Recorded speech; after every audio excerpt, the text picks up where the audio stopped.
Good afternoon. It's the 5th of March. Markets have just closed. A very active and a very strong day today for cotton.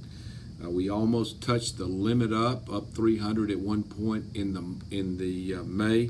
Closed just under that. Grain markets were up. As we're looking around the board, crude oil markets up quite a bit. We've got the Dow Jones up quite a bit, so we'll look at that in just a second. Cotton market just seems to be a combination of strong speculative buying. Many speculators that a few weeks ago were coming out of their longs now seem to be coming back in. We've got good export business in the market. In addition to that, there's a continued threat that the mills are going to have to fix prices, cotton on call, which means they're going to have to do some buying at some point. Whether they kick that can down the road as far as they possibly can, I don't know. But everybody knows they got to buy, and so the markets move up off of that. How high can we go? Well, we closed May up 290 in that area, around 85.09. Haven't seen the settlement come in officially yet, but it did get that high. That's a new contract high in the cotton with high volume, so that's got to be looked at in a very positive way. July closed up 256 at 84.91.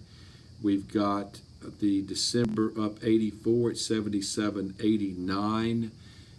So December's going to move up in sympathy with the old crop, but there's got to be good scale-up selling as we're moving up. I didn't mention cotton in May. The low was 82.24. I'm showing a high in May of 85.30. That almost seems to be past limit, so I don't really understand that. Looking at grains, they were sluggish this morning, up a small amount.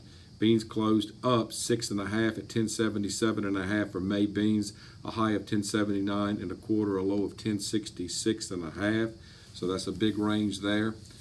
Corn up 1 3/4 in May corn at 387, a high of 387.5, a low of 384. We have wheat in May up 8 3/4. Last trade 508 3/4, a high there of 510.25, made right on the close, a low of 495.25. Dollar up 11. Crude oil right now is up $1.20 a barrel. Gold down $4 an ounce. Silver down 5 cents an ounce. The Dow Jones right now is up 224. So how high can May cotton go? I think most analysts have projected the high 88 level as a possibility. Let's say 88. That's about 300 points away from where we closed today. How high can December go? 88 to 88.5 would be the next target. We're closing today at, I'm sorry, that's the wrong handle. 78 to 78.5 is projected. This market's going to be closing around 77.89, so we're not that far from that. We might need to revise that. That's it. We'll take a look at this thing first thing in the morning. Thank you.